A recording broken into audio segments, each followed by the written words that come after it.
Salut tout le monde, c'est Maureen, ravie de te retrouver ce dimanche.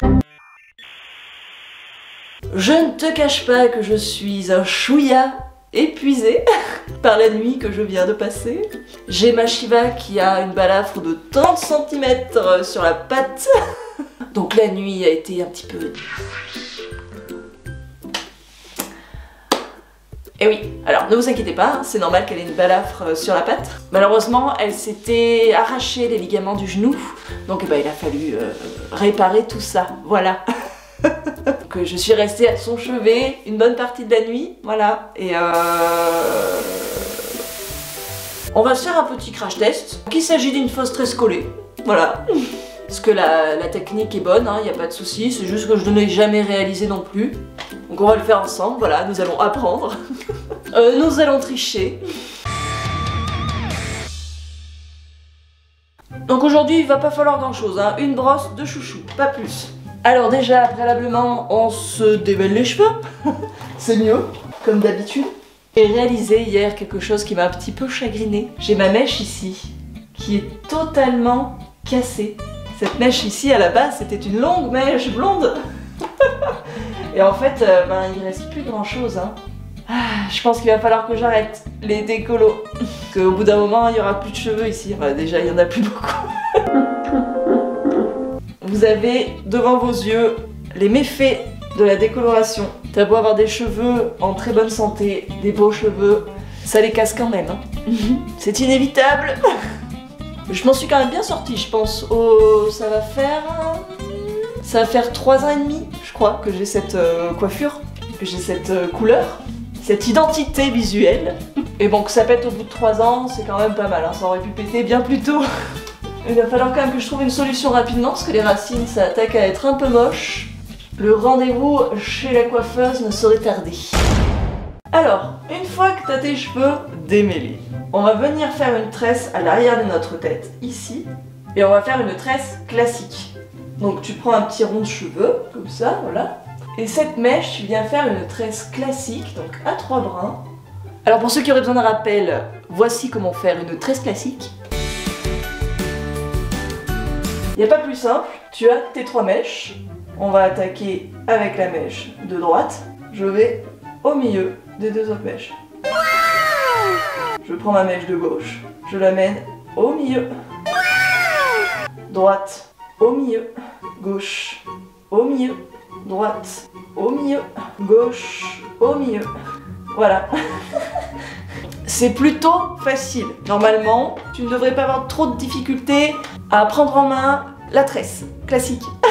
Prends ton temps et tu vas tout au bout de ta mèche. Tu n'as pas besoin de énormément la serrer non plus. Tu vas comprendre pourquoi après. Ça va devenir notre support pour la tresse collée. Notre fausse tresse collée. Attache. Pardon, j'écoute. J'essaye d'entendre si ma Shiva elle pleure. C'est bon, il n'y a pas de pleurs au loin. D'ailleurs, je raconte pas souvent ma vie ici, mais là quand même niveau probabilité, il y avait peu de chances que ça m'arrive. Donc c'est parti, story time. En pleine coiffure, oui. C'est pour voir si tout le monde suit. Pourquoi Shiva s'est flingué le genou? Donc il y a déjà plusieurs semaines, elle a boité et la véto m'avait dit une première fois, attention les ligaments sont très fragiles, ils sont toujours accrochés, mais il y a l'autre à la fenêtre.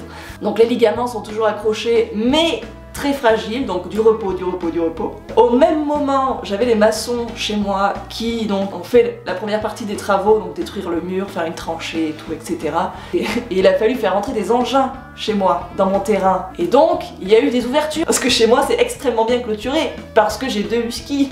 Et donc évidemment, mes chiens ont trouvé la brèche le soir même et se sont tirés. C'était aux alentours de 10h45, 11h du soir. Alors ni une ni deux, avec mon compagnon, on saute dans la voiture et on va faire un tour du quartier, voir si on les retrouve. Logiquement, ils devraient pas être très loin, étant donné que Shiva a la patte boiteuse. On cherche un petit peu dans le village. Et tout à coup, Shiva, oh, on s'approche et putain, elle boite plus.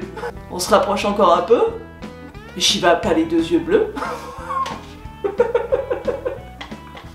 C'est quoi cette probabilité de ouf de trouver, de tomber sur un autre husky que les nôtres, quoi. Bref, donc le husky, on retrouve la propriétaire, on lui ramène. Nous les nôtres, on ne sait pas où ils sont. J'habite dans un patelin quand même un petit peu au fin fond de la France. Donc à 23h30, les lumières s'éteignent. Comment vous dire que il n'est plus nécessaire de chercher mes chiens, nous ne les retrouverons pas. Il n'y a plus qu'à prier, hein, qu'il leur arrive rien. Bon, tout va bien, à 6h du matin, je vais leur ouvrir, ils sont revenus. Et là, la jambe, eh ben, il n'y avait plus rien dedans, quoi. L'os du bas tenait plus à celui du haut. Et voilà comment Shiva s'est flingué le genou.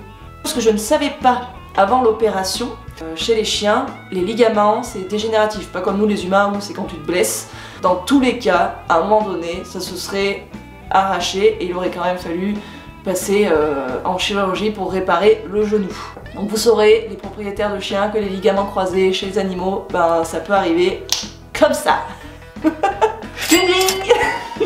Bref, c'était quand même rigolo de trouver un autre husky que le mien. À chaque fois que mes chiens ont fugué, on a trouvé tous les animaux de la terre, sauf mes chiens. Allez, on reprend. Alors, nous avons notre tresse à l'arrière de notre tête. Donc maintenant, ça va être très simple. Il va falloir faire passer des mèches qu'on va venir prendre sur les côtés dans nos mailles de notre tresse. Les mailles qui sont ici à gauche, elles vont venir réceptionner des mèches à droite. Et les mailles ici à droite vont venir réceptionner des mèches à gauche. Est-ce que c'est clair? Maintenant, pratiquons. Voyons voir si c'est facile ou pas. Ma première maille, je fais passer mes doigts. J'ai mes ongles en relief. Du coup, ça accroche tous les petits cheveux. Je récupère une petite mèche à droite et je la fais passer dans le maillon. Ok, on continue. Maillon de droite. Je fais passer mes doigts. Tu vois, c'est pour ça hein, qu'on n'a pas serré la tresse, c'est pour pouvoir aisément faire passer les mèches. Je récupère une mèche à gauche. Alors attendez, j'enlève tous mes cheveux pétés. Voilà. Et je l'envoie à droite. Ok, ça donne ceci. Bon, à première vue, c'est pas compliqué du tout. Il te faut juste quand même un miroir devant et derrière pour voir où tu en es, pour pas mélanger les pinceaux et être bien symétrique au niveau de tes maillons, descendre correctement. Continuons. J'ouvre mon maillon de gauche, je prends une mèche à droite, je fais passer, mèche de gauche, j'envoie à droite.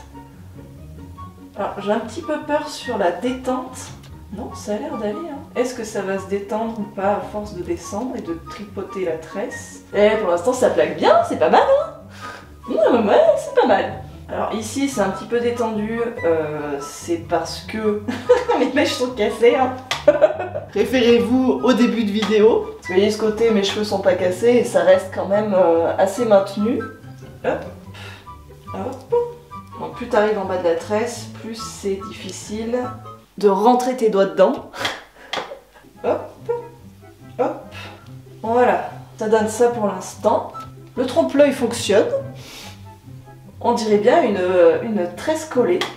Alors pour la fin de la tresse, ça va pas être compliqué. On continue à faire exactement la même chose. Mais il va falloir faire attention et prendre des mèches de dessous pour que ça englobe les cheveux. Je passe mes doigts. Je prends une mèche de dessous. Voilà, comme ça, ça emprisonne bien tous les cheveux. Hop, hop, hop. Ça attaque à être un petit peu difficile, donc on va tricher, encore une fois. On va venir prendre 3 petites mèches et on va finir de tresser de manière classique par-dessus la petite tresse en dessous. Voilà. On vient tout attacher ensemble. Et ni vu ni connu, je t'embrouille. Hop, le fond de notre tresse, on va venir l'épaissir un petit peu, histoire de bien cacher la tresse en dessous. Et voilà, c'est plutôt pas mal quand même comme tresse. Pour ceux qui ne savent pas faire des tresses, pour un premier essai, c'est quand même pas mal du tout. C'est presque plus propre qu'une vraie tresse. Je sais pas ce que vous en pensez. Non, en vrai, c'est quand même vraiment pas mal, hein. sur le côté comme ça. Ça se voit pas du tout. Ça a l'air très costaud. Je valide cette manière de tricher. Une nouvelle technique de la triche de valider. Maintenant que vous savez faire une tresse collée qui n'est pas une tresse collée, faites-vous des coiffures de fou et à dimanche!